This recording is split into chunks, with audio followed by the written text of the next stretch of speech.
Hello my beautiful hammerheads and welcome to another gameplay overview for Rivenstone. Part 7, the Rivenstone itself. So you can find these posts either on the Kickstarter page. When you scroll down a little bit, then you have all these blog posts right here, or you can just go to the Broken Anvil Miniatures homepage, and here with BAM news just here in the bottom, it starts with gameplay part 1, the overview. If you're curious for the lore and this is your first video, you can also find the lore for every faction as of right now also in this BAM news, or you can click the link in the top right corner of this video. Also, I will link the playlist in the description box down below. Rivenstone Shards.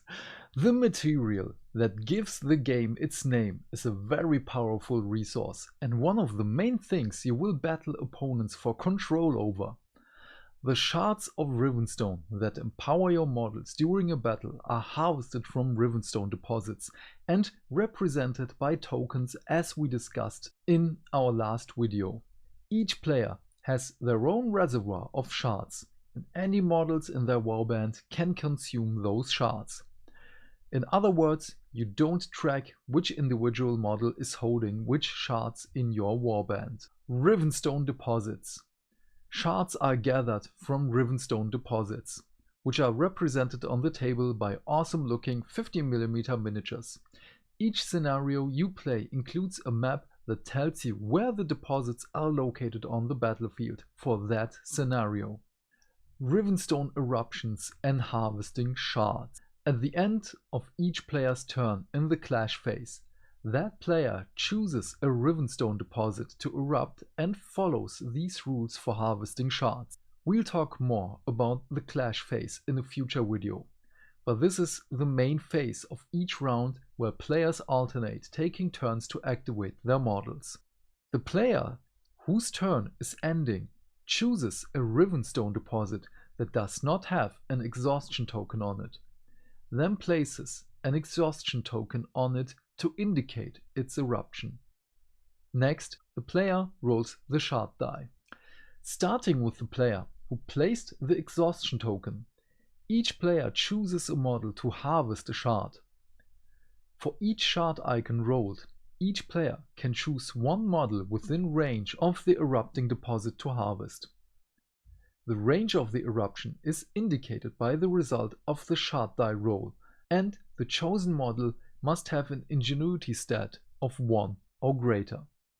The same model can be chosen to harvest multiple shards from the same eruption as long as that model has not been destroyed. Models chosen to harvest shards of Rivenstone rolls a number of skill dice equal to their ingenuity stat. The fist symbol and the wild symbol are successes in this roll. If a model focuses its roll by burning a vigor, it also counts the focus symbol as a success. If the roll includes at least one success, the model has safely collected a shard. If no successes are rolled, the model faced some difficulty harvesting. It still collects the shard but suffers 1 damage. After these rolls are resolved, players add a shard to their reservoir for each shard harvested by one of their models, even if the model was destroyed by the shard.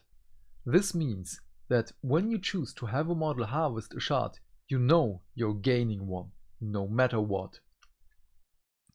Of course, the danger of harvesting a magically irradiated rock that is erupting, you might die. Finally, after all eligible players have resolved their harvest rolls, if all deposits have exhaustion tokens, remove those tokens. This means that every deposit must erupt once before they clear off, and are eligible to erupt again in later turns. Hannah, the red player, has just finished a turn, chosen a deposit to erupt and rolled the shard die. The result is short range and 2 shard icons. This means that players with models within short range of the deposit have a chance to harvest up to 2 shards each. Hannah has only one model within range, Model B, and chooses to harvest the first shard with it. She makes a roll using the model's ingenuity of 1 and rolls a fist, which is a success. Model B has safely harvested the shard, so Hannah adds a shard to her reservoir. She then chooses to harvest the second shard with the same model and once again rolls using Model B's ingenuity. She is not as lucky this time and does not roll a success. Model B suffers 1 damage, but Hannah still adds a shard to her reservoir. After Hannah is finished rolling, Nate, the blue player, gets a chance to harvest. He has 2 models within range and decides to roll for Model D first. Nate's roll does not contain any successes, so the model suffers 1 damage and is destroyed. Nate decides that he does not want to risk his other model being destroyed, so he chooses not to harvest the other shard and adds only 1 shard to his reservoir from his first attempt. Harvesting shards with interact actions. In addition to harvesting shards from an erupting deposit at the end of each player's turn, a model within tight range of a deposit can use an interact action to harvest a shard. The player makes an ingenuity roll as described above to avoid being damaged and then adds 1 shard to their reservoir. No shard die is rolled when harvesting Rivenstone in this manner. This method of harvesting represents mining the deposit instead of collecting shards as they erupt. This action can be performed on a deposit regardless of whether it has an exhaustion token on it. Consuming shards. Rivenstone is the most powerful substance known, and even the smallest shards hold amazing amount of energy. Models can consume these shards for a variety of benefits during a game. When one of your models consumes 1 or more shards, you remove those shards from your reservoir. A model can consume a shard before or after performing an action during its activation. Some abilities have specific timing for when this happens, such as abilities that trigger in response to enemy actions. Each special rule indicates when and how it can be used, and how many shards the model must consume to use the ability. Additionally, there are a few common abilities that consume shards that aren't listed on a stat card. These abilities listed below apply on the type of models indicated in brackets in the ability's name. Burst of Strength is available to any model. This model can consume 1 shard during its activation to immediately perform a free melee attack action. Rapid Reload, also available to everyone. The model can consume 1 shard during its activation to immediately perform a free missile attack action. Arcane Surge, also available to everyone. The model can consume 2 shards during its activation to immediately perform a free magic attack action. Infuse is only available to hero models. The model can consume a number of shards equal to its infuse stat during its activation. If it does, flip its card to the infused side and remove all damage and conditions from the model. Buying additional attacks with shards. Consuming shards to make additional attacks at the right time is critical to achieving victory. A model can consume a shard to make these attacks separate from their normal 2 actions per activation, which allows players to really surprise their opponents with how their models activate. For example, a model could consume shards to make attack actions after spending its 2 normal actions to walk and then run, allowing them to threaten enemy models much further away than they normally could. Or a model already in combat could consume shards to attack and destroy the nearby enemies, then use its normal action to walk away. A model can even consume shards between their two normal actions, allowing for very unpredictable attacks. You'll notice that the cost to perform 3 magic attacks consumes 2 shards instead of 1. This is because magic attacks often are very powerful and have more potent effects than melee or missile attacks. Korum's Winds of Remorse magic attack is a very good example of what we mean when this attack destroys an enemy model before the enemy model returns to its player's reserves. This model can burn a vigor. When it does, you can spawn one risen undead follower within close range of the destroyed model. So this is pretty devastating for the enemy. You destroy the enemy model, burn a vigor, and you add one soldier to your followers. Amazing. The dangers of shard consumption. Releasing the power of a shard is a dangerous endeavor, though some models have more strength to resist being harmed by it than others.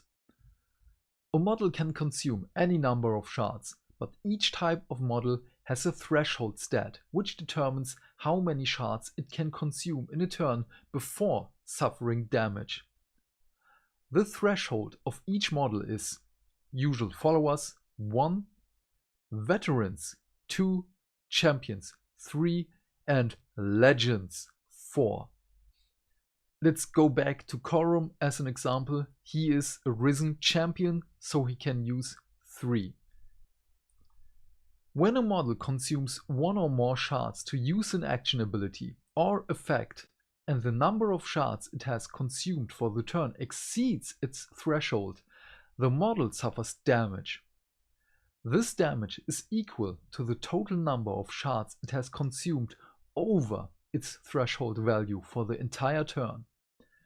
Think of this like scaling damage. You don't simply suffer 1 damage each time you go above threshold. The more you push your luck with shards in a turn, the more damage you will suffer for it each time. Damage from exceeding a model's threshold is suffered after the action, ability, or effect that consumed the shard is fully resolved. Example 1. Hannah has her Shard Knight, consumes a shard to use its Burst of Strength ability, making a free melee attack. Shard Knights are champions and have a threshold of 3, so they can consume up to 3 shards without suffering damage. Hannah then chooses to infuse the Shard Knight, which costs that model 3 shards to do, and brings the total number of shards the knight has consumed that turn to 4. The Shard Knight suffers 1 damage after infusing, and it has exceeded its threshold by 1 for the turn. After infusing, Hannah has the Shard Knight consume another shard to use the Burst of Strength ability again. After resolving this ability, the Shard Knight suffers 2 damage, as the total number of shards it has consumed past its threshold for the turn is now 2. If the Shard Knight repeatedly consumes shards to use Burst of Strength that turn, it would suffer 3 damage, then 4 damage, and so on. Once the turn ends, the Shard Knight's count of consumed shards resets to 0. It will suffer damage this way again only if it pushes past its threshold of 3 in a single turn later in the game. Example 2. Jimmy has activated his Iron Guard Weltmonger and has just had its consumed a 3rd shard this turn to use Burst of Strength. The Weltmonger is a veteran hero with a threshold of 2, so it suffers 1 damage for consuming the 3rd shard. Later in the same activation, Jimmy has the Weltmonger consume 2 shards to infuse. When a hero infuses, it removes all damage, so the Weltmonger loses the 1 damage it suffered earlier by exceeding its threshold. Once the infuse is resolved, however, the Weltmonger suffers damage for the number of shards past its threshold. That's 3 damage for this turn. So I really love this mechanic, because everything is a risk reward with Rivenstone Shards. First of all, catching basically small atomic grenades as the deposits erupt is fun. You get one no matter how your model looks after that, if it's just vaporized and you have to respawn it, but you will get it. And it's this nice balance of consuming shards for abilities or free actions, and with the threshold, it's you have to calculate a bit. Is it worth it to go past the threshold?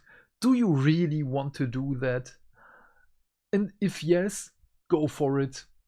Maybe it doesn't work out as well as you hoped for it, but in the end, it's a dice game. So very nice risk-reward mechanic.